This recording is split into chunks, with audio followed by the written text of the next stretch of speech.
Медицинский центр Фрунзе приглашает всех желающих получить полноценную медицинскую помощь. У нас высококвалифицированные врачи помогут вам в решении любых недугов. Услуги стоматолога, лечение, удаление, протезирование, ортодонтия и имплантация зубов без боли и с гарантией качества. Услуги гинеколога, ведение беременности на любых сроках, УЗИ малого таза, лечение ИПП и бесплодия, ведение и удаление ВМС, а также кардиология, терапия, педиатрия, процедурный кабинет к вашим услугам. Медицинский центр Фрунзе. Только у нас, вдали от дома, вы почувствуете себя, как у себя на родине. Жогорку кеңеш каржы пирамидасын жардамалагандарды жазалоо мыйзамын кабыл алды. Жогорку кеңеш каржы пирамидасын жардамалаган таанымал адамдарды жазага тартуу мыйзамын кабыл алды.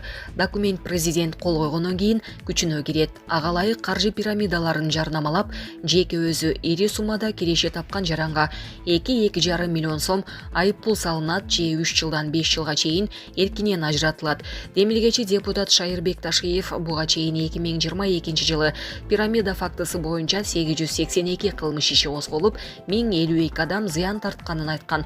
Алар 273 миллион сом жана 1 миллион 597 миң долларга алданган. Ташиевдин айтымында шылуундук кылган жарандар өз максатына жетүү үчүн элге таанымал адамдарды колдонуп, жарнама кылышат. Алардын постторунан кийин карапайым эл ишенип алып, өз мүлкүнөн ажырап калууда. Андыктан каржы пирамидасын түзгөн шылуунду эл эмес, анын ишин жарнамалаган адамдарды дагы жоопко тартуу зарыл.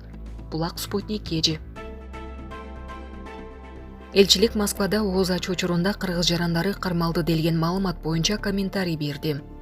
Кыргызстандын Орусиядагы элчилиги Москванын Таган районунда ооз ачуу маалында кыргыз жарандары массалык түрдө кармалды делген маалымат боюнча комментарий берди.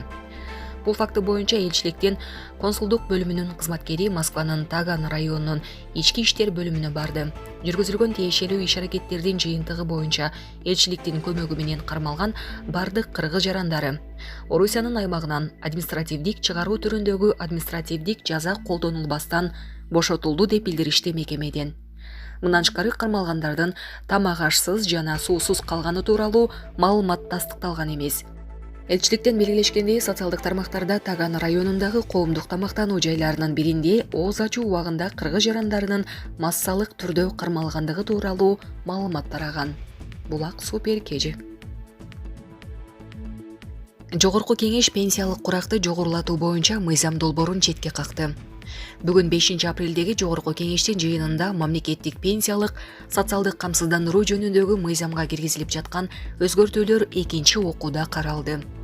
Талкуу маалында депутат Талайбек Сарыбашев сунушталган мыйзам долбоору калк турмушуна терс таасир берерин айтып, анын ичинен тоолуу райондордо жашагандардын пенсияга чыгуу курагын көтөрүү элдин кызыкчылыгына каршы келерин кошумчалады.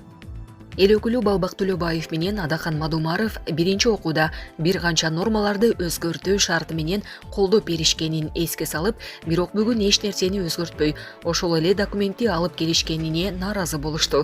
Төлөбаев мыйзам долбоорун четке кагуу сунушун берди. Жыйынтыгында мыйзам долбооруна добуш берилип, четке кагылды. Булак Супер кежи.